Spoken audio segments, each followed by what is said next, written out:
Hi everyone, বেদান্তের আরো একটি নতুন পর্বে তোমাদের সকলকে স্বাগত জানাই। আজকের পর্বে তোমাদের জন্য রয়েছে ম্যাগনেটিজমের যে অধ্যায়টা রয়েছে, সেই অধ্যায়টা সম্পূর্ণ আমরা আলোচনা করব। তো চলো এক এক করে দেখে নাও। আশা রাখছি এই ক্লাস এর পর তোমাদের ম্যাগনেটিজম নিয়ে বর্তমানে যে সমস্ত কম্পিটিটিভ এক্সামের কোশ্চেন গুলো আসছে সেগুলো তোমাদের প্রবলেম হবে না। তো চলো শুরু করা যাক। প্রথমে আমাদের যে জিনিসটা আমাদের জানতে হবে সেটা হচ্ছে ম্যাগনেট। ন্যাচারাল ম্যাগনেটটা কি? আমরা যদি দেখি ন্যাচারাল যে ম্যাগনেট রয়েছে,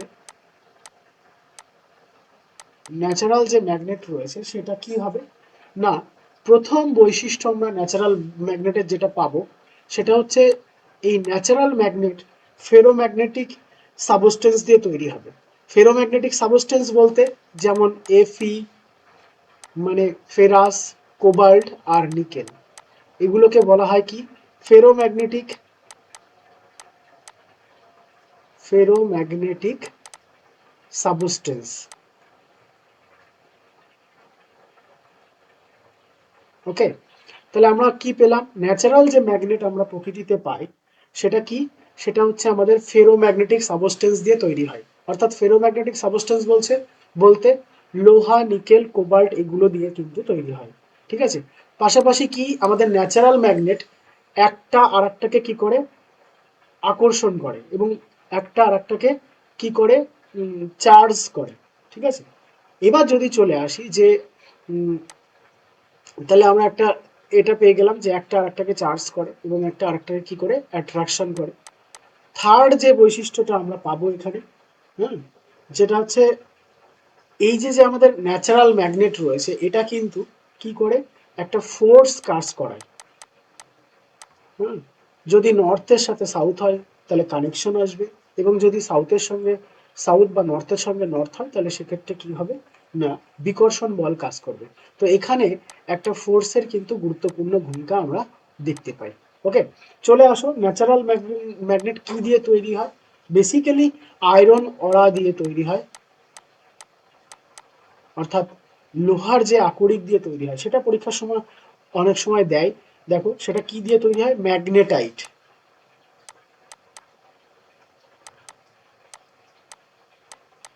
ম্যাগনেটাইট দিয়ে কিন্তু তৈরি হয়, যার সংকেত কি Fe3O4, ভীষণভাবে গুরুত্বপূর্ণ এক্সামের অ্যাসপেক্টে। ওকে, চলো তাহলে আমরা কি পেলাম, আমরা ন্যাচারাল ম্যাগনেটের যে বৈশিষ্ট্য সেগুলো আমরা পেলাম। এবার আমরা দেখব কত ধরনের ম্যাগনেট আমরা পাই। জেনারেলি আমরা যদি ম্যাগনেট দেখি বা টাইপ অফ ম্যাগনেট দেখি,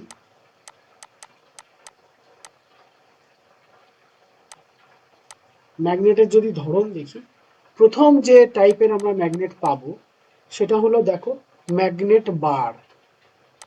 কি পাবো, ম্যাগনেট বার। ওকে, যেটাকে আমরা বলে থাকি বার ম্যাগনেট।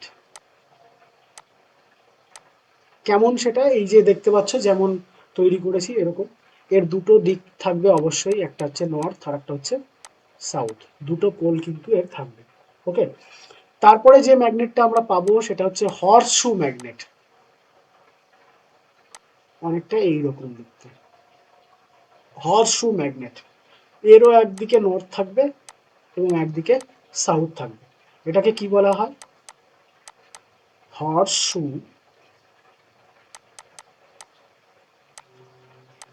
হর্স শু ম্যাগনেট। ওকে, তিন নাম্বার আমরা যেটা পাবো, যেটা আমরা কম্পাসের মধ্যে পাই, খুবই পাতলা হয়। আমি এখানে অনেক বড় করে আঁকছি কিন্তু এটা কি হয়, খুবই পাতলা হয়, যার এক সাইড থাকে নর্থ এক সাইড থাকে সাউথ। এটাকে বলা হয় ম্যাগনেট নিডিল।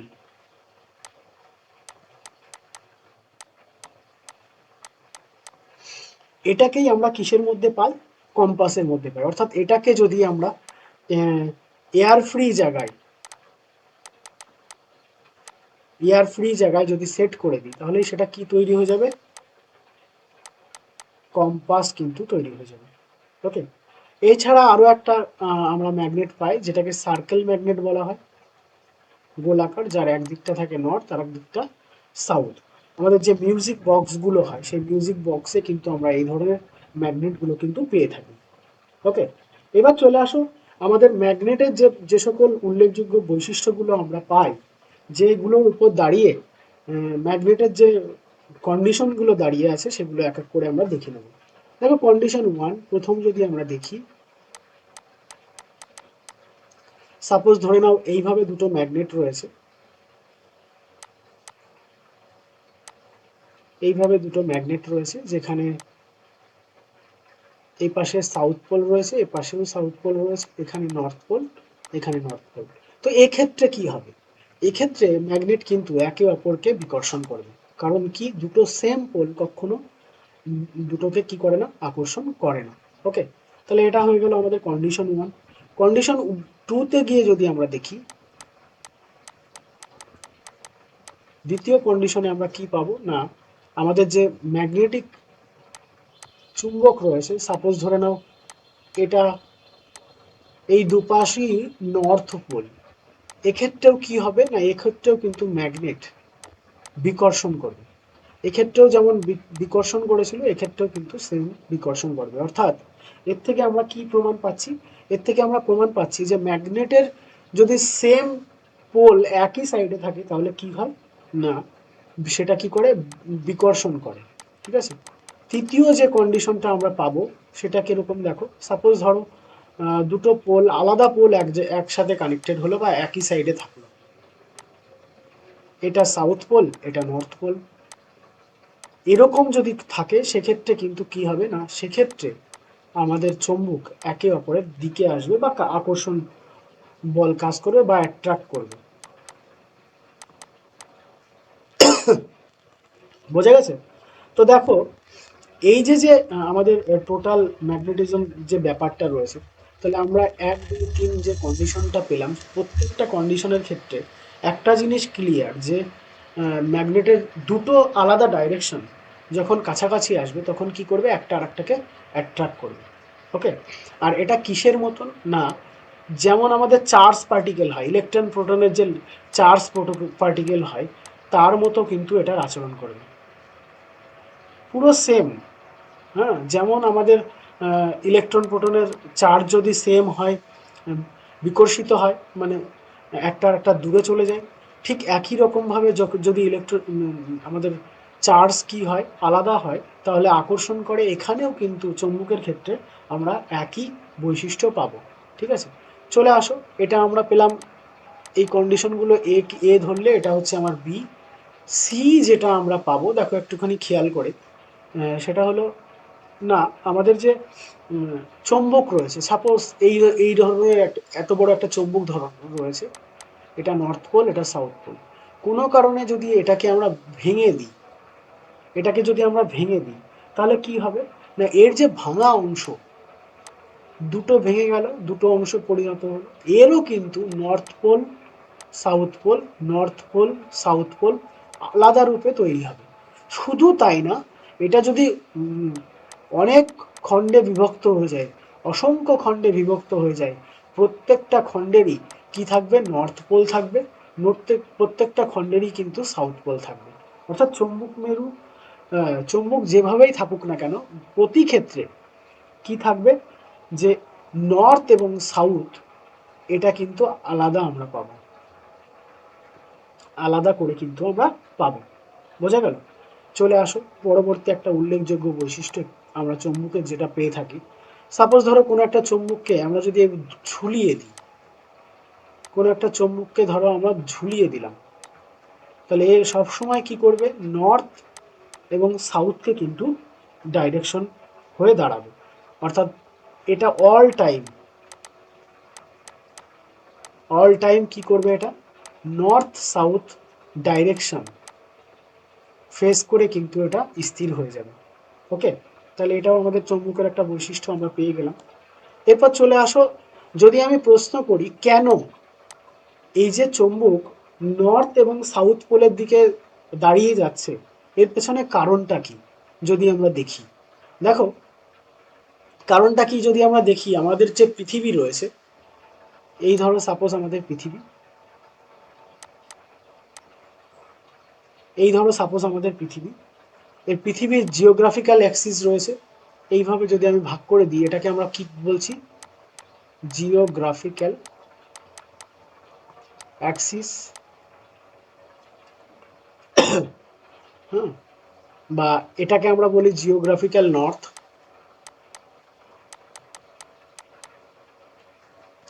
এটা হয়ে যাবে আমাদের জিওগ্রাফিক্যাল সাউথ, জিওগ্রাফিক্যাল সাউথ। এবার দেখো কি জন্য আমাদের এই চম্বুকটা এইভাবে আমাদের নর্থ সাউথ সবসময় ইন্ডিকেট করে। ব্যাপারটা হলো আমাদের পৃথিবীর মধ্যে বা অভ্যন্তর ভাগে, পৃথিবীর মধ্যে বা অভ্যন্তর ভাগে কি রয়েছে, একটা বৃহৎ চম্বুক গলিত অবস্থায় রয়েছে, বা আমাদের পৃথিবীটাই একটা বৃহৎ চম্বুক। ঠিক আছে, তো দেখো এই যে যে চম্বুকটা আমাদের মধ্যে রয়েছে, এর যে অ্যাক্সিস যদি আমরা দেখি, ম্যাগনেটিক অ্যাক্সিস পুরো ঠিক এর মাঝ বরাবর হবে। এটাকে আমরা কি বলবো, এটাকে বলবো আমরা ম্যাগনেটিক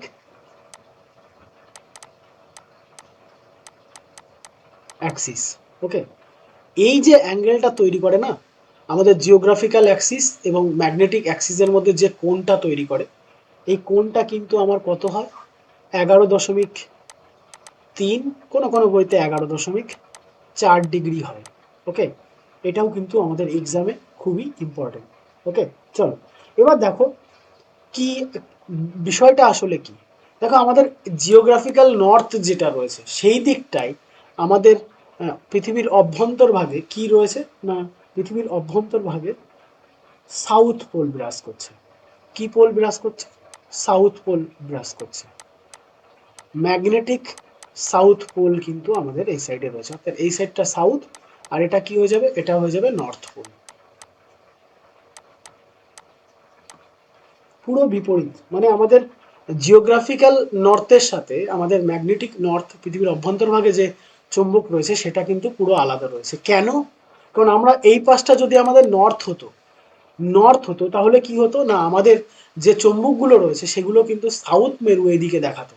যেহেতু আমাদের নর্থ, আমরা চুম্বক ঝুলিয়ে দিলে এই দিকটা নর্থ ইন্ডিকেট করে, তাহলে নর্থের সঙ্গে কিন্তু সাউথের কি হয়, কানেকশন হয় বা আকর্ষণ হয়, আর এদিকে সাউথের সঙ্গে নর্থের কিন্তু আকর্ষণ হয়।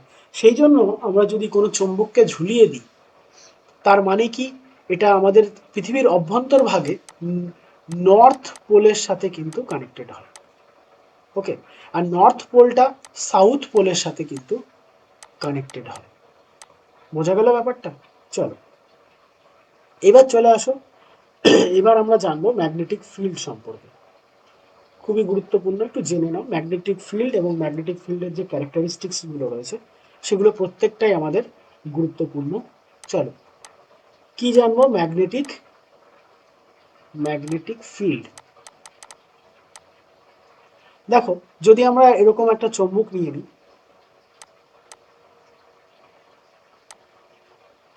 এটা আমার নর্থ পোল, এটা আমার সাউথ পোল।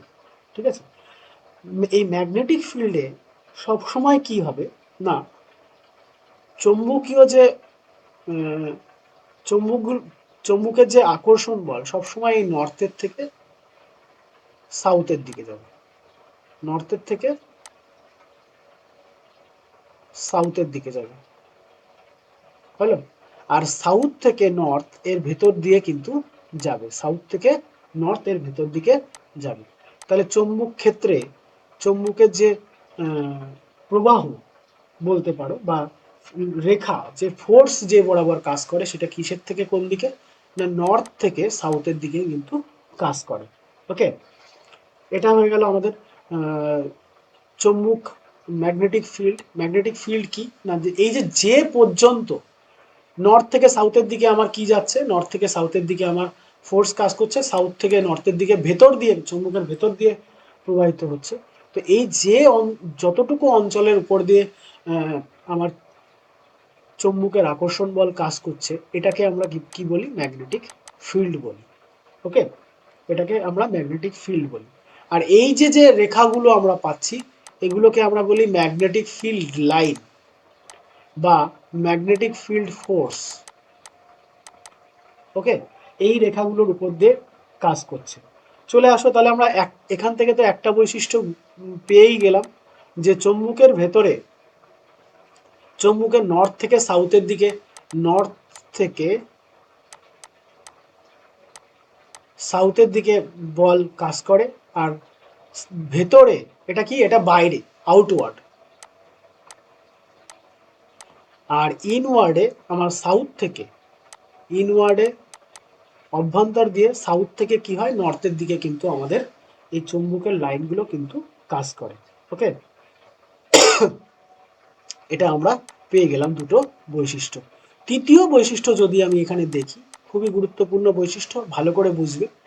যদি আমি এখানে কম্পাস রাখি, এই পয়েন্টে কম্পাস রাখি, তাহলে কি হবে, তাহলে কিন্তু সাউথ পোল, কম্পাসের সাউথ পোল কিন্তু এই সাইডে দেখাবে। কেন সাউথ পোল দেখাবে, কারণ কম্পাসের সাউথ পোলের সাথে নর্থ পোল কিন্তু কানেক্টেড হয়, পুরো কিন্তু বিপরীত একটা ঘটনা এখানে ঘটছে। ঠিক আছে, তাহলে কি হলো, এখানে যদি আমি একটা কম্পাস রেখে দিই, এখানে যদি আমি একটা কম্পাস রেখে দিই, তো কম্পাসের যেটা সাউথ পোল সেটা নর্থ পোলের সাথে, নর্থ পোলের দিকে ইন্ডিকেট করবে। ঠিক আছে, এমনি জেনারেলি আমরা কি করি, যদি কোথাও কম্পাস রাখি তাহলে কি দেখায় না, সেটা সাউথ পোলের সঙ্গে, সেটা সাউথ পোল হলে সাউথ পোলে দেখায়, নর্থ পোলে নর্থ পোল দেখায়। কিন্তু এই চৌম্বক ক্ষেত্রের মধ্যে যদি আমরা এরকম পজিশনে যদি আমরা কম্পাস রেখে দিই, তাহলে সেক্ষেত্রে কিন্তু পুরো বিপরীত দেখাবে। কারণ কি, কারণ একটাই, কারণ নর্থের সঙ্গে সাউথের কিন্তু কানেকশন হয়, সেই জন্য। ওকে, এখান থেকে কিন্তু কোশ্চেন পরীক্ষায় আসে, এবং এটা কিন্তু ভেরি ভেরি ইম্পর্টেন্ট এই কনসেপ্টটা, যে কোনো একটা চৌম্বক ক্ষেত্রে আমি কম্পাস রেখে দিলাম, তাহলে সেই কম্পাসের ডাইরেকশন কি হবে। ঠিক আছে, এটা কিন্তু খুব গুরুত্বপূর্ণ, এবং এক্সামের অ্যাসপেক্টে কিন্তু খুবই দরকার। ওকে, চলো নেক্সট যদি আমরা দেখি, ম্যাগনেটিক ফিল্ড লাইন, এই যে যে আমার ম্যাগনেটিক ফিল্ড লাইনগুলো রয়েছে, এগুলো কি কখনো একটা আরেকটাকে ক্রস করতে পারে? কখনো কিন্তু একটা আরেকটাকে ক্রস করবে না। ওকে, এটাও কিন্তু আমাদের একটা গুরুত্বপূর্ণ বৈশিষ্ট্যের মধ্যে চলে আসছে, এটা কিন্তু আমাদের এসছিল, এই যে টেকনিশিয়ানের পরীক্ষাটা চলে গেল রেলে, সেই পরীক্ষাতে কিন্তু এটা আমরা পেয়েছিলাম। তাহলে কি হলো বিষয়টা, বিষয়টা হলো এই ম্যাগনেটিক ফিল্ড লাইনের যে রেখাগুলো, লাইনগুলো হচ্ছে, এটা কিন্তু একটা আরেকটাকে কখনো ইন্টারসেক্ট করবে না, অর্থাৎ এটা কখনো একটা আরেকটাকে আকর্ষণ, মানে ক্রস করে যাবে না। বোঝা গেল? চলো নেক্সট যদি আমরা দেখি এর আর একটা বৈশিষ্ট্য, সাপোজ ধরো এইরকম ম্যাগনেটিক ফিল্ডগুলো রয়েছে, ফিল্ড লাইনগুলো এইরকম রয়েছে, বা নর্থের দিক থেকে সাউথের দিকে এইভাবে প্রবাহিত হয়েছে। তো দেখো এই দিকটা, যে দিক, একটা দিক কি রয়েছে না, এদের মধ্যে ডিস্টেন্স অনেকটা রয়েছে, তাই না, এদের মধ্যে ডিস্টেন্স অনেকটা রয়েছে, কিন্তু এইখানে সেই তুলনায় কিন্তু ডিস্টেন্স নেই। তো এইখানে স্ট্রং ফোর্স কাজ করবে, আর এই দিকে উইক ফোর্স কাজ করবে। তাহলে এটাও কিন্তু পরীক্ষায় আসে, যে চুম্বকের কোন দিকটা আমাদের স্ট্রং ফোর্স কাজ করে, বা এই যে রেখাগুলো রয়েছে, এই রেখাগুলো যদি খুব ক্লোজ হয় তাহলে খুব স্ট্রং ফোর্স লাগে, আর রেখাগুলোর মধ্যে যদি ডিস্টেন্স থাকে তাহলে সেখানে কি হয়, উইক ফোর্স কাজ করে। যেমন দেখো আমরা যদি এই জায়গাটা লক্ষ্য করি, এই জায়গাটা যদি আমি লক্ষ্য করি, এখানে কিন্তু খুব ক্লোজ, তাই না, কিন্তু এইখানে যদি সেইভাবে দেখি, এখানে কিন্তু অনেকটা ডিস্টেন্স রয়েছে। তাহলে এখানে কি ফোর্স কাজ করবে, উইক ফোর্স কিন্তু এখানে কাজ করবে, আর এখানে কি ফোর্স কাজ করবে না, স্ট্রং ফোর্স কিন্তু কাজ করবে। ওকে, চলো আরো একটা বৈশিষ্ট্য আমরা দেখব, সেটা হচ্ছে যদি চৌম্বকের এই রেখাগুলো পুরো সমান্তরালে প্রবাহিত হয়, প্রত্যেকটা এরকম প্যারালাল প্রবাহিত হয়, এদের মধ্যে কিন্তু প্রত্যেকটা ম্যাগনেটিক ফোর্স যেটা কাজে লাগবে সেটা কিন্তু সেম হবে এবং সোজা হবে। এক্ষেত্রে এটাকে আমরা কি বলবো, uniform, uniform magnetic field, uniform magnetic field কিন্তু আমরা এটাকে বলবো। ওকে, চল এইবার আমরা জেনে নেব আমাদের ম্যাগনেটিক ফিল্ড সম্পর্কে, ম্যাগনেটিক ফিল্ডের যে ডাইরেকশনগুলো হয় সেই ডাইরেকশনগুলো সম্পর্কে আমরা জেনে নেব।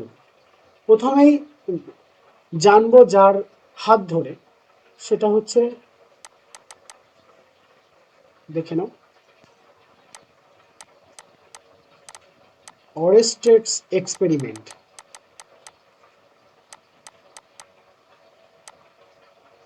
তিনি কি বলেছিলেন, অ্যাকচুয়ালি তিনি কি করছিলেন না, তার ল্যাবে কাজ করছিলেন। তো ল্যাবে কাজ করার সময় কি নিয়ে না, ইলেকট্রিসিটির একটা কাজ তিনি করছিলেন। কি করছিলেন, সাপোজ ধরো এইরকম একটা এখানে ধরো একটা সুইচ লাগানো আছে, এইরকম একটা জায়গায় এখানে তিনি ব্যাটারি লাগিয়ে দিয়েছেন, এই দিকটা পজিটিভ, এই দিকটা নেগেটিভ। তো এরকম জায়গায় কি হচ্ছে না, এই দিক থেকে ইলেকট্রন প্রবাহিত হচ্ছে, এই বরাবর ইলেকট্রন প্রবাহিত হচ্ছে বা ইলেকট্রিসিটি এই বরাবর যাচ্ছে। তো তিনি এই কাজটা করার সময় এর পাশে একটা কম্পাস রাখা ছিল, এর পাশে একটা কম্পাস রাখা ছিল। এই কম্পাসের এটা ছিল নর্থ পোল, এই পাশটা ছিল সাউথ পোল। কি হয়, তিনি যখন এই কম্পাসে সুইচটা অন করে, যখনই এই সুইচটা অন করে তখন দেখেন দেখেন কি এই যে কম্পাসটা, এর মুভমেন্ট কোন দিকে হচ্ছে না, এর মুভমেন্ট এই বরাবর হচ্ছে, এইদিকে হালকা কি করছে, বিচ্ছুরিত হচ্ছে বা এইদিকে হালকা চলে আসছে। ঠিক আছে। তো তিনি প্রাথমিক অবস্থায় বুঝতে পারেননি আসলে এখানে কি ঘটনা ঘটছে। পরবর্তীতে তিনি দেখেন যখন যখন এখান দিয়ে তিনি ইলেকট্রিসিটি পাস করাচ্ছে, যখন যখন সুইচটা অন করছে তখনই এই নর্থ পোলটা এই দিকটা সামান্য হেলে যাচ্ছে। ঠিক আছে। তো তিনি এখান থেকে কি করেন না, এই যে চৌম্বক ক্ষেত্র রয়েছে, তাহলে আমাদের যে ইলেকট্রনের প্রবাহ হচ্ছে বা আমাদের বিদ্যুতের প্রবাহ যেখান দিয়ে হচ্ছে, সেখানে কি হচ্ছে, কি উৎপন্ন হচ্ছে না, চুম্বক ক্ষেত্র কিন্তু তৈরি হচ্ছে। এটা ছিল আমাদের অস্ট্রোডস এক্সপেরিমেন্ট। ওকে। এবং তিনি দেখেন কি না, তিনি দেখেন যে ম্যাগনেটিক দিকে নর্থ পোল কিন্তু মানে আমাদের চৌম্বক ক্ষেত্রের কি উৎপন্ন হচ্ছে না, নর্থ পোল কিন্তু বারবার এদিকে চলে আসছে। ওকে, চলো এইবার আমরা দেখব snow rules. SNOW, snow rules কি বলছে না, সাপোজ ধরো এইরকম একটা তার রয়েছে, এইরকম একটা তার রয়েছে, এটা নর্থ পোল, এটা হচ্ছে সাউথ পোল। এবার কি হবে না, এই নর্থ এবং সাউথ পোল যেটা রয়েছে এর নিচে, হ্যাঁ, এর নিচে কি রাখা আছে, একটা কম্পাস রেখে দেয়া আছে। এবার এর মধ্যে দিয়ে ইলেকট্রিসিটি পাস করানো হলো, কিসের থেকে, সাউথের দিক থেকে নর্থের দিকে ইলেকট্রিসিটি পাস করানো হলো। হ্যাঁ,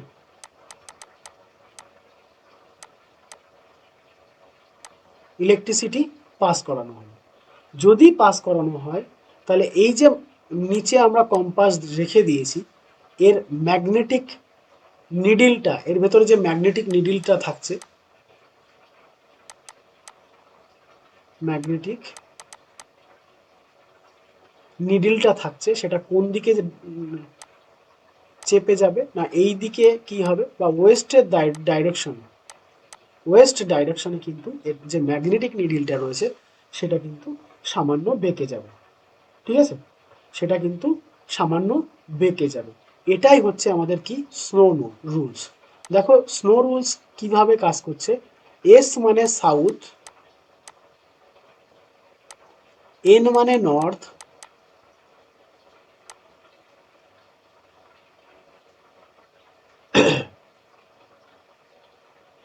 ও মানে ওভার, মানে এই তারের উপরে রাখা হবে, আর ডাব্লু মানে ওয়েস্ট। তাহলে সাউথ থেকে নর্থের দিকে যদি আমি কি করি না, ইলেকট্রিসিটি পাস করাই এবং এর উপরে যদি আমি কি রেখে দিই, একটা কম্পাস রেখে দিই, তাহলে সেই কম্পাসের যে নিডল থাকবে, ম্যাগনেটিক নিডল, সেটা কোন দিকে পাস করবে না, ওয়েস্টের ডাইরেকশনে পাস করবে। এটাকে আমরা কি বলবো, এটাকে আমরা বলবো স্নো রুলস।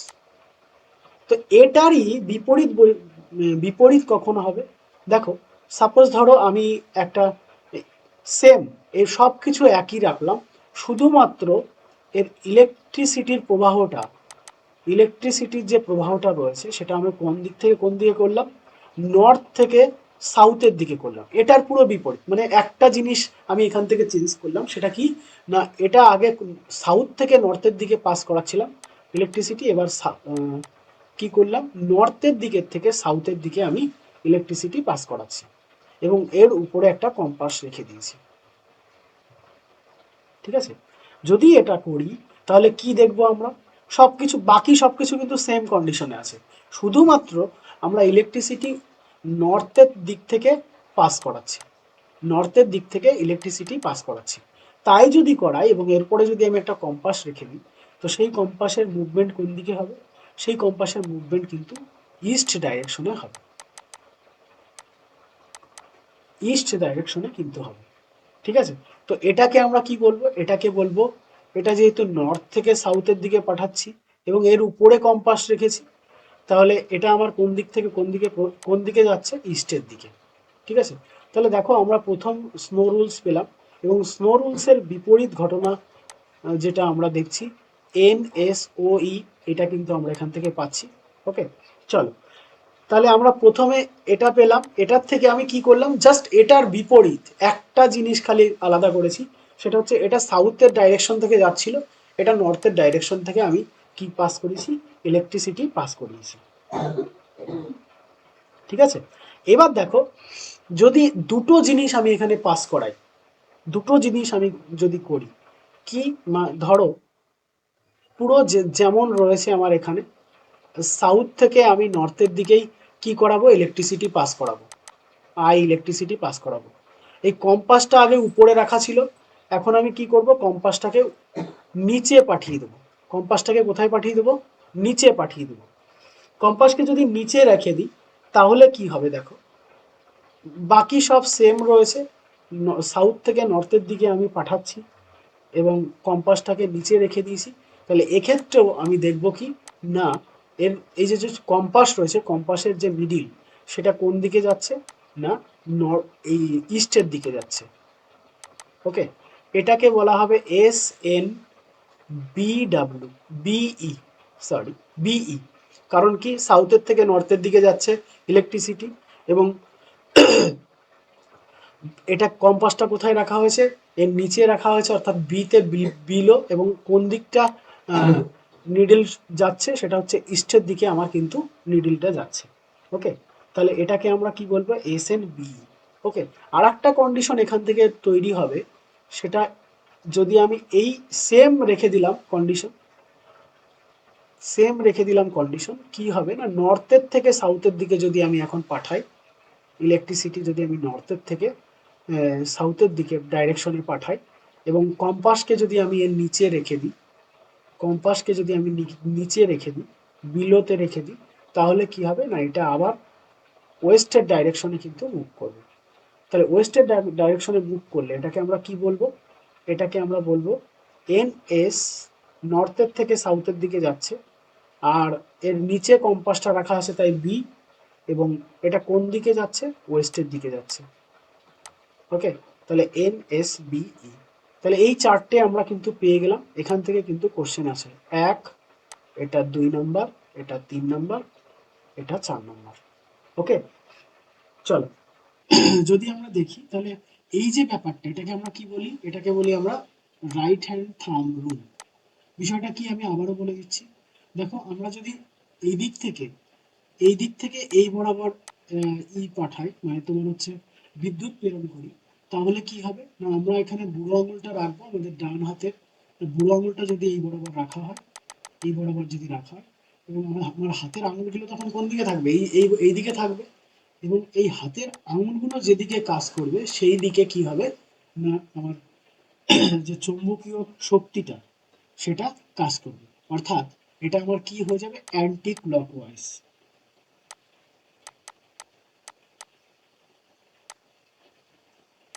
অ্যান্টি ক্লকওয়াইজ কিন্তু সার্কুলার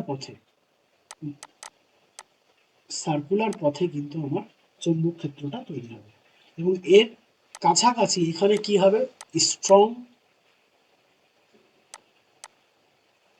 স্ট্রং ফোর্স কাজ করবে এবং এর দূরে কি কাজ করবে, উইক ফোর্স কিন্তু আমাদের কাজ করবে।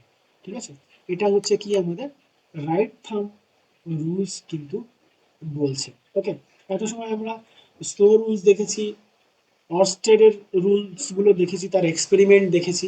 এবার আমরা রাইট থাম্ব রুলসটা দেখে নিলাম। ঠিক আছে, এবার দেখো, যদি আমরা এখান থেকে একটা কাজ বিপরীত করে দিই, আমি এ পাশ থেকে কি পাঠাচ্ছিলাম, এ পাশ থেকে পাঠাচ্ছিলাম আমি বিদ্যুৎ। এবার যদি আমি বিদ্যুৎটা অন্য সাইড থেকে, মানে ইলেকট্রিসিটি এই দিক থেকে পাস করাই, তাহলে কি হবে, পুরোপুরি এটা ঘুরে যাবে এবং এটা কি হবে, ক্লকওয়াইজ, ক্লকওয়াইজ কিন্তু এটা মুভমেন্ট করবে। ওকে, পুরো সব বাকি সবকিছু সেম, শুধুমাত্র এটা কি করবে, ক্লক ওয়াইজ কিন্তু এটা মুভমেন্ট করতে থাকবে। ওকে, চলো এবার দেখো, এখান থেকে যদি আমরা দেখি খেয়াল করে, তাহলে আমাদের এখান থেকে যে কোশ্চেনগুলো বেসিক্যালি আসে সেটা কি আসে না, আমি এদিক থেকে এদিকে বিদ্যুৎ পাঠাচ্ছি, এই যে ভেতরের দিকে ঢুকে যাচ্ছে, এটাকে বলে ইনসাইড দ্য প্লেন।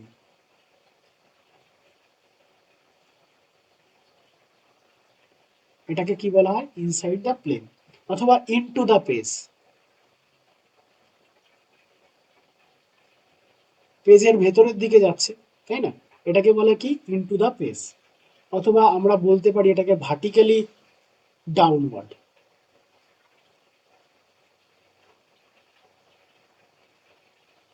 এই সমস্ত টার্ম দিয়ে কিন্তু কোশ্চেন দেবে। তাহলে এটা কি হলো, এটা পেজের ভেতরের দিকে ঢুকলো। এবার দেখো, এটা এই ভেতর দিকে ঢুকলো, আবার এই পাশ থেকে তো বেরিয়ে আসবে, তাই না, এই পাশ থেকে যেগুলো বেরিয়ে আসবে, এ পাশ থেকে তো বেরিয়ে আসবে, এ পাশ দিয়ে যাবে, এ পাশ থেকে কি হবে, বাইরের দিকে বেরিয়ে আসবে। এটাকে কি বলা হয়, এটাকে বলা হয়, এই পাশকে বলা হবে আউটওয়ার্ড। এটাকে কি বলা হয়, আউটওয়ার্ড বলা হয়, বা বলা হয় আউট অফ দ্য পেজ।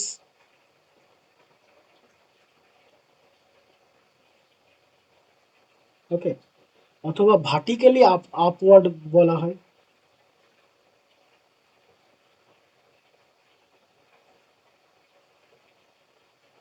এই টার্মগুলোর থেকে এখান থেকে কিন্তু কোশ্চেন আসে।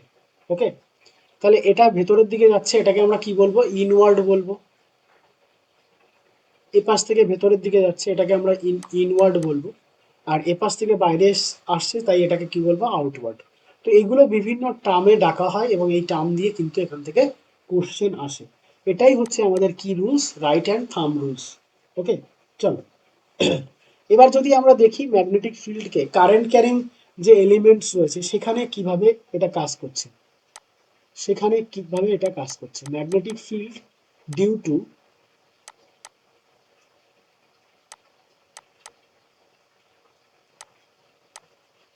কারেন্ট ক্যারিং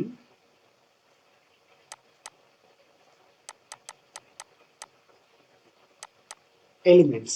দেখো এখানে কিভাবে কাজ করবে সেটা আমরা এক এক করে দেখব। সাপোজ ধরো আমি এইভাবে একটা তার নিয়ে নিয়েছি, প্রত্যেকটা পয়েন্ট ভালো করে বুঝবে, এইভাবে একটা তার নিয়ে নিয়েছি এবং এখানে আমি যদি ইলেকট্রিসিটি এদিক থেকে পাস করাই, এই বরাবর পাস করাই, তাহলে দেখো যে পরিমাণ আমি ইলেকট্রিসিটি পাস করাবো, হুম, যে পরিমাণ আমি ইলেকট্রিসিটি, যত বেশি কারেন্ট আমি এখানে পাস করাবো বা যত বেশি আমি ইলেকট্রিসিটি এখানে পাস করাবো, তত বেশি এখানে কি হবে, চৌম্বক ক্ষেত্র কিন্তু তৈরি হবে। ঠিক আছে, তাহলে আমরা এক নম্বর বৈশিষ্ট্য কি পেলাম, এক নম্বর বৈশিষ্ট্য পেলাম, আমি চৌম্বক ক্ষেত্র যদি আমি দেখি, তাহলে কি না, এটা কিসের প্রপোর্শনাল, না ইলেকট্রিসিটির প্রপোর্শনাল, ইলেকট্রিসিটির প্রপোর্শনাল, এটা আমরা এক নম্বর পেলাম। অর্থাৎ আমি যদি এখানে মূল ক্যারেক্টারিস্টিক্স দেখি যে এটা কি হলো অ্যাকচুয়ালি, আমি এখানে যত বেশি চৌম্বক ক্ষেত্র আমি পেতে চাইবো, তত বেশি কি করব, না ইলেকট্রিসিটি পাস করাবো। তো ইলেকট্রিসিটি বেশি হলে, যত বেশি হবে চুম্বক ক্ষেত্র তত বেশি হবে, চুম্বক ক্ষেত্র তত বেশি হবে। এটা কম, ইলেকট্রিসিটি যত কম পাস করানো হবে, চৌম্বক ক্ষেত্র কি হবে, তত কম এদিকে প্রবাহিত হবে।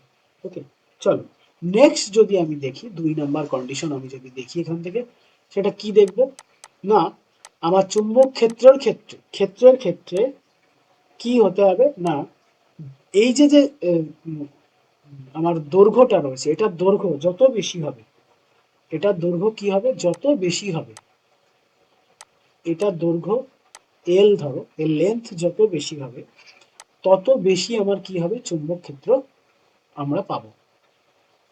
ওকে, যত এর লেন্থ বেশি হবে আমরা চুম্বক ক্ষেত্র তত বেশি পাবো। এটা হচ্ছে আমার 2 নম্বর বৈশিষ্ট্য। ওকে, 3 নম্বর দেখো, আমরা যদি এখানে কোনো অ্যাঙ্গেল তৈরি করি, সাপোজ ধরো এখানে আমরা দুটো অ্যাঙ্গেল তৈরি করেছি, এই একটা অ্যাঙ্গেল, এই আর একটা অ্যাঙ্গেল, ঠিক আছে, এটা অ্যাঙ্গেল এ, এটা অ্যাঙ্গেল বি। তো দেখো যার অ্যাঙ্গেল বেশি তার চুম্বক ক্ষেত্রের মান বেশি। এই অ্যাঙ্গেলটাকে আমরা কি বলি, সাইন থিটা। তো সাইন থিটার মান যার বেশি হবে, সাইন থিটার মান যার বেশি হবে, ঠিক আছে, চুম্বক ক্ষেত্র তার বেশি হবে। ওকে, এটা হয়ে গেল আমাদের 3 নাম্বার রুলস। তাহলে সাইন থিটার মান যত বেশি হবে তত চুম্বক ক্ষেত্র কিন্তু আমাদের বেশি হবে। অর্থাৎ এখানে আমাদের যে এ অ্যাঙ্গেলটা রয়েছে, এই যে এ অ্যাঙ্গেলটা রয়েছে, এ অ্যাঙ্গেলের চুম্বক ক্ষেত্র কিন্তু বেশি। ঠিক আছে, চলো, তার মানে আমার বির তুলনায় এতে কি হবে, আমার অ্যাঙ্গেল বা ম্যাগনেটিক ফিল্ড কিন্তু বেশি হবে। ওকে, 4 নাম্বার যে বৈশিষ্ট্য আমরা দেখব এখান থেকে, সেটা হলো এই যে ক্ষেত্রটা রয়েছে, সাপোজ ধরো আমি এখানে আলাদা করে নিচ্ছি, এই যে একটা ডিস্টেন্স পেলাম এখান থেকে এইটুকু, আর একটা ডিস্টেন্স পেলাম এইখানে, এই যে দুটো আলাদা আলাদা ডিস্টেন্স, এখানে কিন্তু আমার চৌম্বক ক্ষেত্র বেশি হবে, এখানে কিন্তু আমার চৌম্বক ক্ষেত্র মান কম হবে। ঠিক আছে, চলো, আর দেখো যদি আমি এই পয়েন্টে রাখি, দেখে নাও, আমি যদি কোনো বস্তুকে, এটাও পরীক্ষায় আসে এবং এসছে, এইখানে ধরো পি পয়েন্ট বা এদিকে ধরো কিউ পয়েন্ট, এই দুটো পয়েন্টে যদি কোনো বস্তুকে রাখি, এখানে কিন্তু কোনো রকম আমরা চৌম্বকের ক্ষেত্র বা ম্যাগনেটিক ফিল্ড কিন্তু আমরা পাবো না। কারণ কি, এখানে সাইন থিটা বা আমাদের এই যে সাইন থিটাটা বা অ্যাঙ্গেলটা কি হয়ে যাচ্ছে, জিরো হয়ে যাচ্ছে। তো অ্যাঙ্গেল জিরো হয়ে গেলে এখানে আমরা কি অনুভব করব না, কোনো রকম কিন্তু ম্যাগনেটিক ফিল্ড কিন্তু অনুভব করব না। বোঝা গেল? তো আমাদের এই 4 ধরনের বৈশিষ্ট্য কিন্তু আমরা পাবো। এখানে 3টে পেলাম, আর এটা হচ্ছে আমার কি 4 নম্বর। এই 4 নম্বর, এই 4টে বৈশিষ্ট্য কিন্তু আমরা এখানে পাই। অর্থাৎ এটা আমার কি হয়ে গেল, এটা যদি আমরা দেখি 4 নম্বরটা, থিটা চৌম্বক ক্ষেত্র প্রপোর্শনাল টু 1/r²। ঠিক আছে, এটা আর যত ছোট হবে তত কি হবে, চৌম্বক ক্ষেত্রের মান বেশি হবে, আর যত বড় হবে চৌম্বক ক্ষেত্রের মান তত কি হবে, উইক হয়ে যাবে।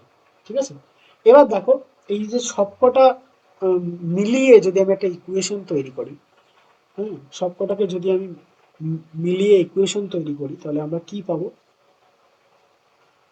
ফ্রম ইকুয়েশন 1, 2, 3 এবং 4, এই কটাকে যদি আমি মিলিয়ে দিই, তাহলে এর থেকে আমরা কি রেজাল্ট পাবো দেখো, তাহলে আমরা চৌম্বক ক্ষেত্র প্রপোর্শনালি, প্রথমে আমার ইলেকট্রিসিটির উপর নির্ভর করছে, তারপর আমার লেন্থের উপর নির্ভর করছে, তারপর আমার কি সাইন থিটার উপর নির্ভর করছে, আর লাস্ট যেটা পেলাম সেটা হচ্ছে r²। ঠিক আছে, তো এটা সমান সমান আমরা কি লিখতে পারি, এটা সমান সমান আমরা লিখতে পারি চৌম্বক ক্ষেত্র is equal to mu naught by 4 pi, mu naught by 4 pi into I, এখানে length, sine theta by r²। এটা কিন্তু আমরা পাবো। আর এই যে মৌ নটটা আমি দিলাম, মৌ নটের পুরো অর্থ হচ্ছে প্রিমিবিলিটি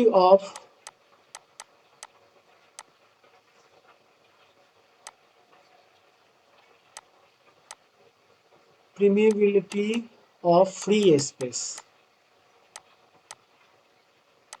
ওকে, চলো, তাহলে আমরা কি পেলাম, এইগুলোকে যদি আমরা ক্যালকুলেশন করি বা এই সমস্ত সবকটা ইকুয়েশনকে যদি আমরা ইকুয়াল করি, তাহলে এখান থেকে যেটা পাবো সেটা হলো মৌ নট বাই 4 পাই ইন্টু আমাদের এই টোটাল মানটা।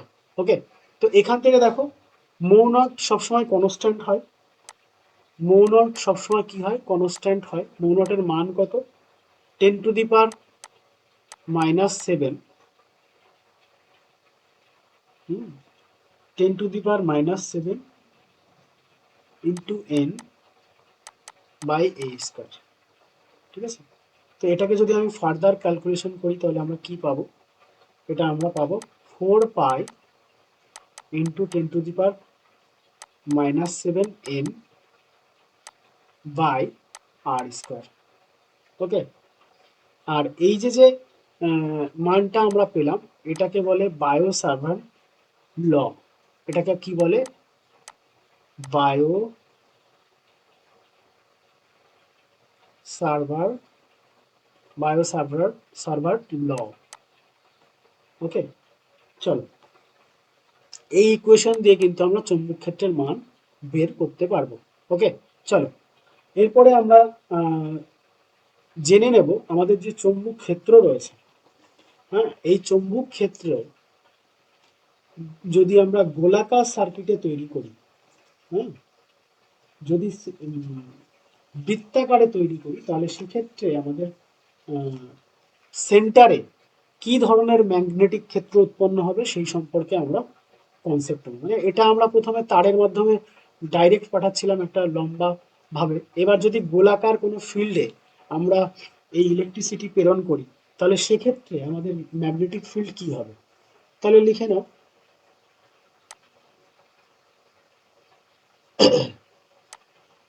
লিখে নাও magnetic field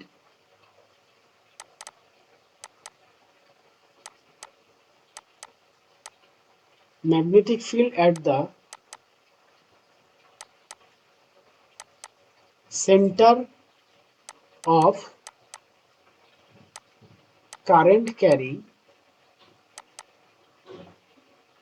circular loop.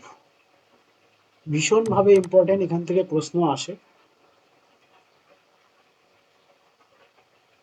Circular loop মানে সাপোজ ধরো এরকম একটা সার্কুলার গোলাকার কিছু রয়েছে, আর এখান দিয়ে কি করা হচ্ছে না, এখানে ব্যাটারি সেট করে,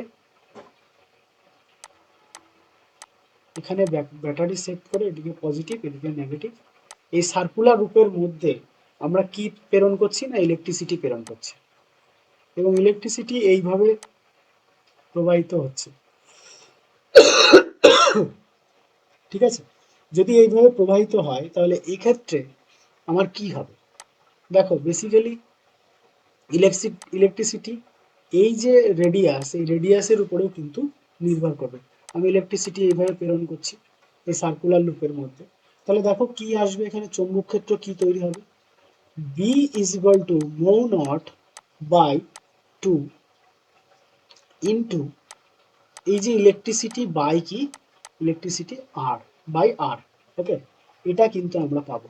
অর্থাৎ এখানে কোন কোন বিষয়ের উপর নির্ভর করছে আমরা যদি দেখি, তাহলে চৌম্বক ক্ষেত্র নির্ভর করবে প্রথম হচ্ছে আমরা কি পরিমাণ ইলেকট্রিসিটি এখানে প্রেরণ করছি, পাশাপাশি চৌম্বক ক্ষেত্র নির্ভর করবে কার উপরে না, চৌম্বক ক্ষেত্র নির্ভর করবে এখানে আমাদের যে রেডিয়াসটা রয়েছে সেই রেডিয়াসের উপরে কিন্তু চৌম্বক ক্ষেত্রটা নির্ভর করবে।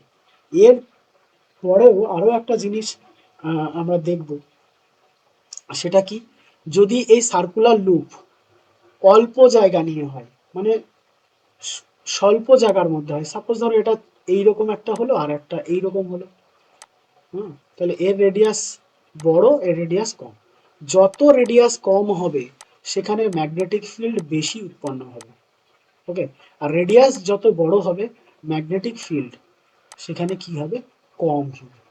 ওকে, চলো পাশাপাশি আর একটা জিনিস এখানে জেনে নাও, এখানে কিন্তু উইক ম্যাগনেটিক ফিল্ড তৈরি হবে আর এখানে কিন্তু স্ট্রং ম্যাগনেটিক ফিল্ড তৈরি হবে। ওকে, আর একটা জিনিস জেনে নাও, এই যে সার্কুলার লুপ রয়েছে এখানে যদি অনেকগুলো তার নিই, হ্যাঁ, এই সার্কুলার লুপে যদি আমরা অনেক তার নিই বা এন সংখ্যক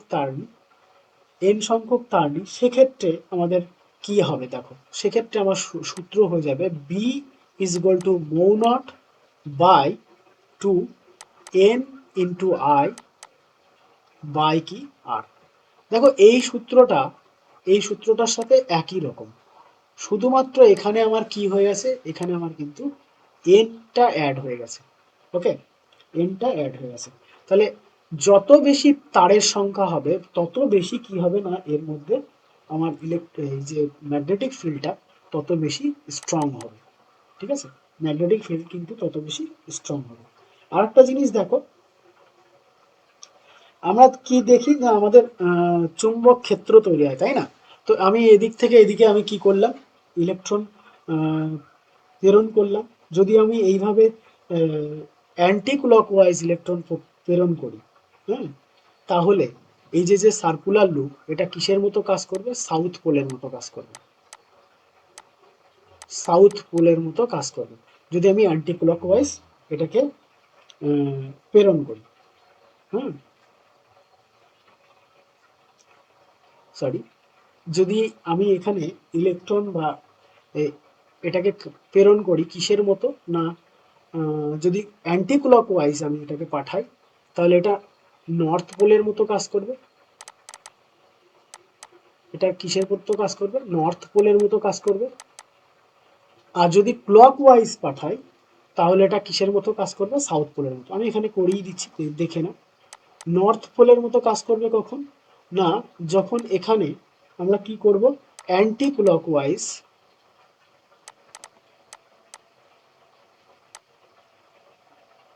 আমরা কি করব, ইলেকট্রিক কারেন্ট প্রেরণ করব।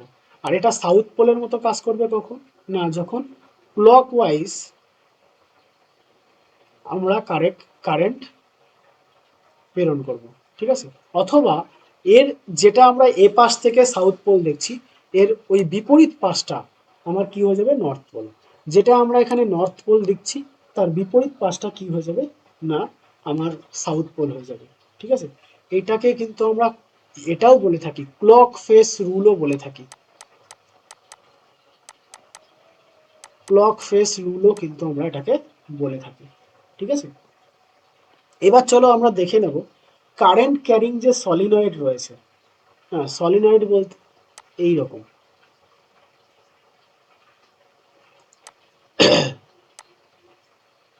এই রকম।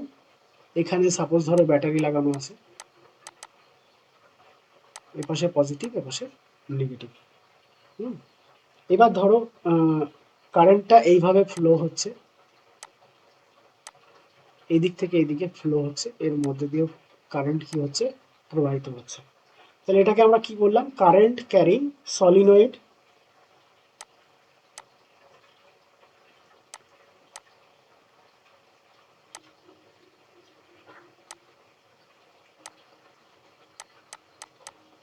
Current carrying solenoid. দেখো, এর মধ্যে দিয়ে যদি আমরা ইলেকট্রিসিটি প্রেরণ করি, এই যে পেঁচানো তারের মতো, হুম, অ্যাকচুয়ালি কি ছিল, একটু আগে দেখো আমরা গোল বৃত্তাকারে পাঠিয়েছিলাম, সেটা সিঙ্গেল ছিল, একটা ছিল।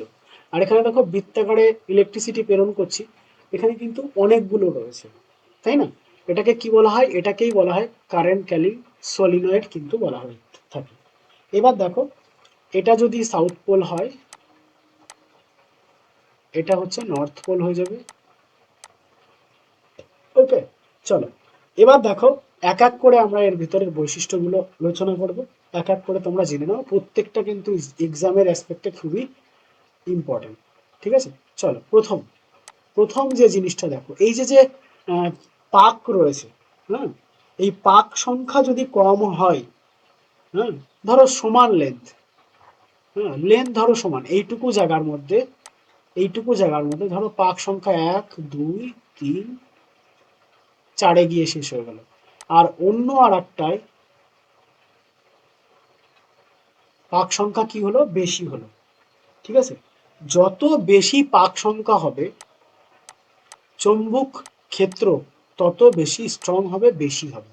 আর যত কম কম হবে পাক সংখ্যা, তত কি হবে, চৌম্বক ক্ষেত্র কম হবে। তাহলে আমরা 1 নম্বর বৈশিষ্ট্য পেয়ে গেলাম। যদি কিনা এই দুটোর লেন্থ কি হয়, সেম লেন্থ হয়, এই দুটোর লেন্থ সেম লেন্থ হয়। ওকে, চলো 2 নম্বর যে বৈশিষ্ট্য আমরা এখান থেকে পাবো, দেখে নাও। এর মধ্যে যদি আমি একটা কি রেখে দিই,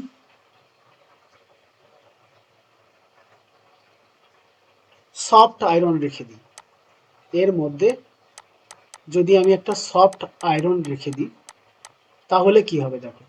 এর মধ্যে সাপোজ আমি একটা সফট আয়রন রেখে দিয়েছি, সফট আয়রন যদি আমি রেখে দিই, তাহলে আমি দেখতে পাবো এটা কিন্তু কিসে তৈরি হচ্ছে, ইলেকট্রোম্যাগনেটে পরিণত হয়েছে, ইলেকট্রোম্যাগনেটে পরিণত হয়েছে। ঠিক আছে, আর এই যে ইলেকট্রোম্যাগনেট তৈরি হলো, এটা কিন্তু অস্থায়ী বা টেম্পোরারি, অস্থায়ী আমার কি হবে, ইলেকট্রোম্যাগনেট তৈরি হবে। ঠিক আছে, এবং এই ইলেকট্রোম্যাগনেটটা তত সময় অ্যাক্টিভ থাকবে যত সময় এর মধ্যে কারেন্টের ফ্লো থাকবে। হ্যাঁ, কারেন্টের ফ্লো থাকবে।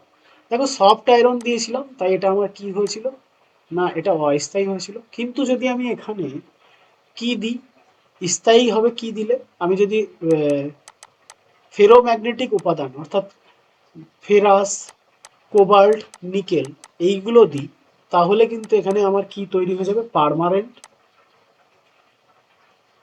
পার্মানেন্ট ম্যাগনেট কিন্তু তৈরি হয়ে যাবে। তাহলে এটা গেল আমাদের 2 নম্বর বৈশিষ্ট্য। এর মধ্যে যদি আমি সফট আয়রন রেখে দিই, তাহলে সেটা ইলেকট্রোম্যাগনেটে পরিণত হয়, যেটা কিনা অস্থায়ী। আর এর মধ্যে যদি আমি ফেরাস, কোবাল্ট, নিকেল রেখে দিই, তাহলে কি হবে, সেটা কিন্তু পার্মানেন্ট ম্যাগনেটে পরিণত হবে। আর এই যে অস্থায়ী ম্যাগনেট তত সময় অ্যাক্টিভ থাকবে যত সময় কি থাকবে না, এর মধ্যে ইলেকট্রিসিটির প্রভাবও থাকবে। ওকে, চলো 3 নাম্বার বৈশিষ্ট্য আমরা এখান থেকে দেখে নেব। সেটা হলো এই যে এর ভেতরকার যে জায়গাগুলো, সাপোজ ধরে নাও এটা B1 পয়েন্ট, এটা B2 পয়েন্ট, এটা B3 পয়েন্ট। তো এর ভেতরে B1 হোক বা B2 হোক বা B3 হোক, যেখানেই আমরা দেখব কিনা, সেখানে প্রত্যেকটা জায়গায় ম্যাগনেটিক ফিল্ড কি হবে, সেম হবে, ম্যাগনেটিক ফিল্ডের মান কিন্তু সেম হবে। অর্থাৎ এখান দিয়ে আমরা যদি দেখি, তাহলে দেখব ইউনিফর্ম, কি দেখবো, এটা ইউনিফর্ম ম্যাগনেটিক ফিল্ড। ওকে, 3 নাম্বারটা আমরা পেয়ে গেলাম। লেন্থের ব্যাপারটা আমরা জেনে গেছি। চলো, তাহলে আমরা এখান থেকে পাক সংখ্যাটাও পেয়েছি, হুম, লেন্থের ক্ষেত্রটাও পেয়েছি। এবার দেখো, যদি আমার পাক সংখ্যা বেশি হয়, পাক সংখ্যা যত বেশি হবে, পাক সংখ্যা যত বেশি হবে, হুম,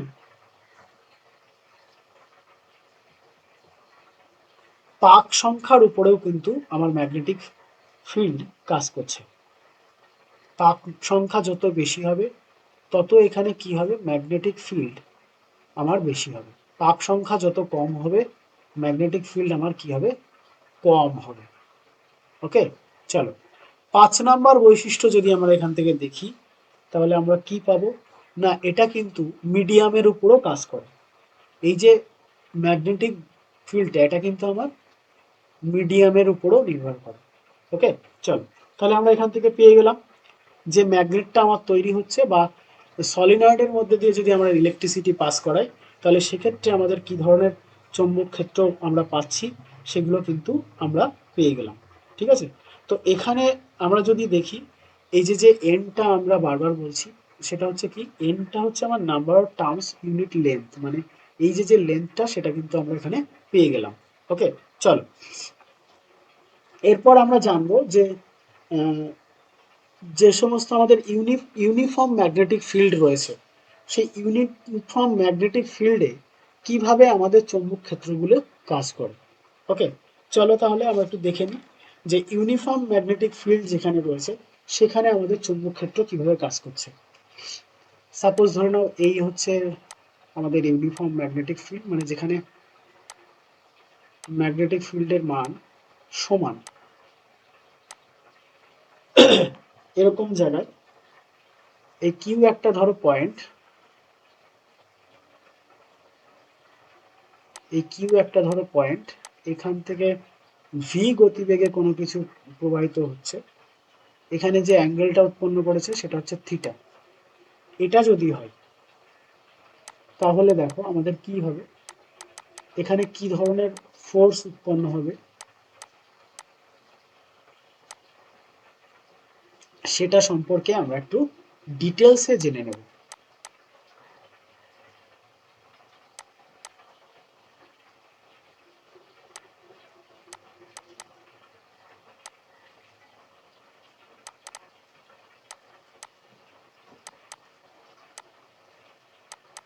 uniform magnetic field, force on a charge particle in a uniform magnetic field. দেখো ইউনিফর্ম ম্যাগনেটিক ফিল্ডে চার্জ পার্টিকেল যদি থাকে তাহলে সেখানে ম্যাগনেটিক ফিল্ডে কি ধরনের বল কাজ করে সেই বিষয়ে আমরা এক এক করে আলোচনা করব। ঠিক আছে, প্রথম কথা দেখো, এটার একটা সূত্র রয়েছে, এই যে ফোর্স, এই ফোর্সের সূত্রটা কি না Q into V into B sine theta. ঠিক আছে, তাহলে আমরা ফোর্স কিসের কিসের উপর নির্ভর করবে না কিউ এর উপর, অবস্থানের উপর নির্ভর করবে, বেগের উপর নির্ভর করবে, চৌম্বকীয় ক্ষেত্রের উপর নির্ভর করবে, পাশাপাশি অ্যাঙ্গেলের উপর নির্ভর করবে। তো প্রথম যেটা সেটা কি আমাদের না ফোর্স কিসের উপর নির্ভর করবে, কিউ এর উপর নির্ভর করবে। দেখো কিউটা কি চার্জ, কিউটা কি আমার চার্জ, তাহলে আমরা দেখো চার্জ যত বেশি হবে, চার্জ যত বেশি হবে, বেশি হবে তত বেশি আমার কি লাগবে, ফোর্স লাগবে। ওকে, প্রথম বৈশিষ্ট্যটা আমরা পেয়ে গেলাম যে যত বেশি চার্জ তত বেশি ফোর্স। ওকে, তাহলে দেখো আমরা যদি দেখি electron and proton, very very important, এখান থেকে আমাদের কোশ্চেনে দিয়ে দেয়। এই যে পয়েন্টটা আমরা পেলাম এই পয়েন্টের উপরে একটা কোশ্চেন, যদি আমার ইলেকট্রন আর প্রোটন যদি এর মধ্যে দিয়ে যায় তাহলে কি হবে। দেখো এদের চার্জ কিন্তু সেম, তাই না, এদের চার্জ কিন্তু সেম, যেহেতু চার্জ সেম সেহেতু আমার কি লাগবে, ফোর্স কিন্তু সেম লাগবে। কিন্তু যদি ধরে আমি এখান থেকে বলি প্রোটন, প্রোটন আর এদিকে ধরো আমি আলফা পার্টিকেলস এর কথা বললাম। ঠিক আছে, দেখো আলফা পার্টিকেলস এর চার্জ কি প্রোটনের থেকে দ্বিগুণ, তাহলে আলফা পার্টিকেলের ক্ষেত্রে ফোর্স কি লাগবে, ফোর্সও কিন্তু আমার দ্বিগুণ হয়ে যাবে। বোঝা গেল ব্যাপারটা, এই হচ্ছে আমাদের প্রথম বৈশিষ্ট্য। দ্বিতীয় বৈশিষ্ট্য যদি আমরা দেখি তাহলে আমরা কি দেখব না ফোর্স গতিবেগের সাথে সম্পর্কিত। ফোর্স কিসের সাথে সম্পর্কিত, গতিবেগের সাথে সম্পর্কিত। দেখো গতিবেগ বেশি হলে, যত বেশি গতিবেগ, বেশি গতিবেগ হলে কি হবে না ফোর্স আমার বেশি হবে। ওকে, যত বেশি গতিবেগ তত আমার কিন্তু ফোর্স বেশি হবে। ঠিক আছে, এবার চলে আসো 3 নম্বর বৈশিষ্ট্য যদি আমরা দেখি তাহলে আমরা কি পাবো না ফোর্স চৌম্বক যে ক্ষেত্র বা ম্যাগনেটিক ফিল্ডের উপর গুরুত্বপূর্ণ। দেখো যত স্ট্রং ম্যাগনেটিক ফিল্ড তত বেশি আমার কি লাগবে, ফোর্স লাগবে। ওকে, যত স্ট্রং ম্যাগনেটিক ফিল্ড তত বেশি আমার কিন্তু এখানে ফোর্স লাগবে। ঠিক আছে, 4 নম্বর বৈশিষ্ট্য যদি আমরা দেখি তাহলে আমরা কি পাবো, ফোর্স অ্যাঙ্গেলের সাথে অর্থাৎ সাইন থিটার সাথে সম্পর্কিত। যদি আমার সাইন থিটার মান বেশি হয় অর্থাৎ অ্যাঙ্গেল যদি বেশি হয়, অ্যাঙ্গেল বেশি হলে আমার ম্যাগনেটিক ফোর্স কি লাগবে, অনেক বেশি লাগবে। ওকে, তাহলে আমরা এখান থেকে পেয়ে গেলাম যে ফোর আমাদের যে ফোর্স রয়েছে সেটা কোন কোন বিষয়ের উপর নির্ভর করে সেই সম্পর্কে আমরা এখান থেকে জেনে নিলাম।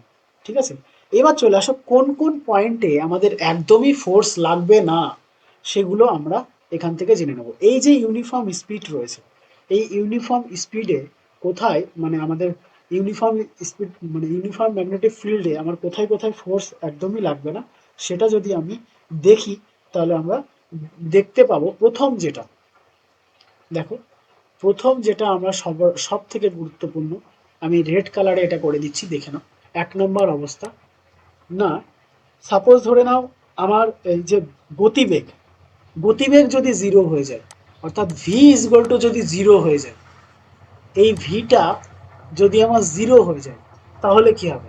দেখো, ভি যদি জিরো হয়ে যায় তাহলে আমার এই সূত্রে ভি যদি আমি জিরো দিয়ে গুণ করি, দেখো তো এখানে কি F is equal to Q V B sine theta, তাই তো, সাইন থিটা। তাহলে যদি আমি এখানে ভিটা জিরো হয়ে যায় তাহলে এই পুরো মানটা আমার কি চলে আসবে? জিরো চলে আসবে। সেক্ষেত্রে আমার কি লাগবে না, যদি গতিবেগ জিরো হয়ে যায় তাহলে সেক্ষেত্রে কিন্তু আমাদের ম্যাগনেটিক ফিল্ডসে কোনো ফোর্সের প্রভাব কিন্তু থাকবে না। ঠিক আছে, পেয়ে গেলাম আমি 1 নম্বর। 2 নম্বর যদি আমি দেখি, তাহলে দেখো এই চার্জ যদি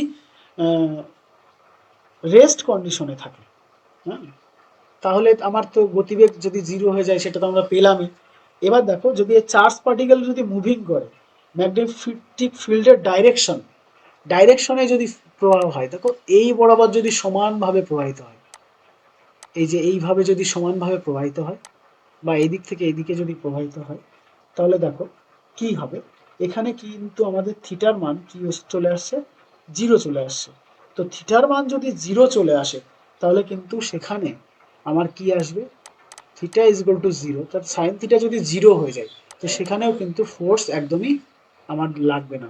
ওকে, এবার চলে আসো, যদি এই বরাবর আমার কি হয়, এরকম ডাইরেক্টলি উলম্বভাবে যদি আমার মুভমেন্ট হয়, তাহলে দেখো এখানে কি হবে, এখানে তো আমার সাইন থিটার মান কত চলে আসছে? সাইন থিটার মান 90 ডিগ্রি চলে আসছে না? তো এখানে কিন্তু সব থেকে বেশি কিন্তু আমার কি লাগবে? ফোর্স লাগবে। ঠিক আছে, বেশি ফোর্স কিন্তু এখানে আমাকে দিতে হবে। ওকে, তো প্রত্যেকটা জিনিস তোমরা দেখো এখান থেকে, এগুলো কিন্তু প্রত্যেকটা আমাদের এক্সাম অ্যাসপেক্টে খুবই গুরুত্বপূর্ণ। চলো, এরপরে আমরা জানবো যে যদি ভেতরের দিকে, হ্যাঁ, যদি ভেতরের দিকে আমাদের ইলেকট্রিসিটি মানে চৌম্বক ক্ষেত্র হয়, তাহলে সেক্ষেত্রে আমাদের ফোর্স কিভাবে কাজ করে, বোঝা গেল? যদি আমাদের ভেতরের দিকে আহ, আমরা করি মানে আহ, এটা ছিল ইউনিফর্ম, একদম একই দিকে যাচ্ছে। এবার যদি আমাদের ম্যাগনেটিক ফিল্ড ভেতরের দিকে কাজ করে সেক্ষেত্রে আমার কি কি কন্ডিশন মেনে চলছে বা কি কি কন্ডিশন মেনটেন করছে সেগুলো সম্পর্কে আমরা একটু জেনে নেব। আর একটা জিনিস জেনে নিও এখান থেকে, এই যে যে আমরা এত সময় ধরে যেটা শিখলাম, এই যে এটা রয়েছে, এটাকে যদি আমি দেখি, এটাকে যদি আমি টেস্ট করি, তাহলে নর্মালি এটাকে F vector is equal to Q into V vector into B vector দিয়ে কিন্তু আমরা এটাকে চেক করতে পারি। ওকে, মানে এই বিষয়টা কোন দিক থেকে কোন দিকে মুভমেন্ট করছে, 1 নম্বর। 2 নম্বর হচ্ছে এই ফোর্সটা কোন দিক থেকে কোন দিকে লাগছে, সেটা কিন্তু আমরা এই সূত্র দিয়ে আমরা কিন্তু চেক করে নিতে পারি।